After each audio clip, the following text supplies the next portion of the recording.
អ្នកណាថាលុយមិនអាចទិញក្តីសុខបានបងប្អូនស្ត្រីអភិជនជនជាតិចិនម្នាក់គាត់បានធ្វើការជះលុយរបស់គាត់នឹងដើម្បីធ្វើការសម្ដែងជាតួឯកស្រីជាមួយនឹង idol ដែលគាត់ពេញចិត្តតែម្ដងអញ្ចឹងគាត់ធ្វើការបុកលុយរបស់គាត់តែម្ដងបងប្អូនដើម្បីជ្រើសតួឯកប្រុសដែលគាត់ពេញចិត្តយកមកសម្ដែងមួយគ្នាហើយ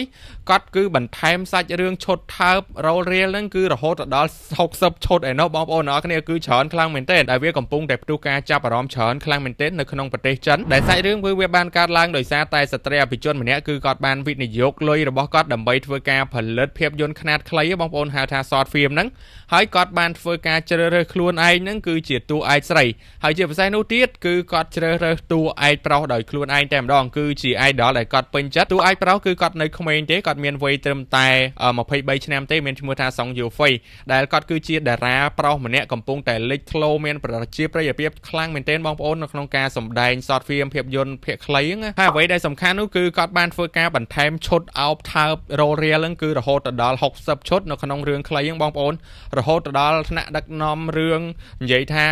រឿងហ្នឹងគឺវាខ្លីស្រាប់ហើយប៉ុន្តែ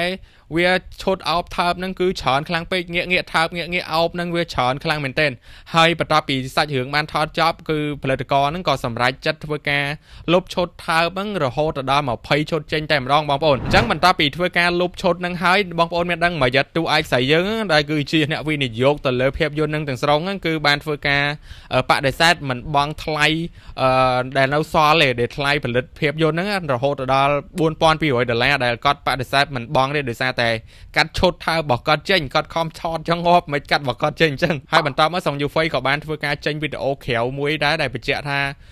តួឯកស្រីហ្នឹងកំឡុងពេលដែលថតឈុតអោបថើបហ្នឹងគឺតួឯកស្រីគឺធ្វើហួសព្រំដែននៃ script បងប្អូនអញ្ចឹងគេកំណត់មកប៉ុណ្ណាត្រូវថតប៉ុណ្ណឹងប៉ុន្តែតួស្រីគឺធ្វើលើសនឹងទៀតបងប្អូនអញ្ចឹងគឺជារឿងមួយដែលធ្វើឲ្យគាត់មិនសូវសប្បាយចិត្តទេហើយរឿងហ្នឹងគឺវាមានតែប៉ុណ្្នឹងឯងបងប្អូនអញ្ចឹងនរណាថាលុយមិនអាចទិញក្តីសុខបានគឺស្ត្រីម្នាក់នេះគឺគាត់បានជះលុយរបស់គាត់ដើម្បីបំពេញក្តីសុខរបស់ខ្លួនឯងបានថតបានអោបបានថើបជាមួយនឹង idol របស់គាត់ថែមទៀតផងតែនៅក្នុងនៃ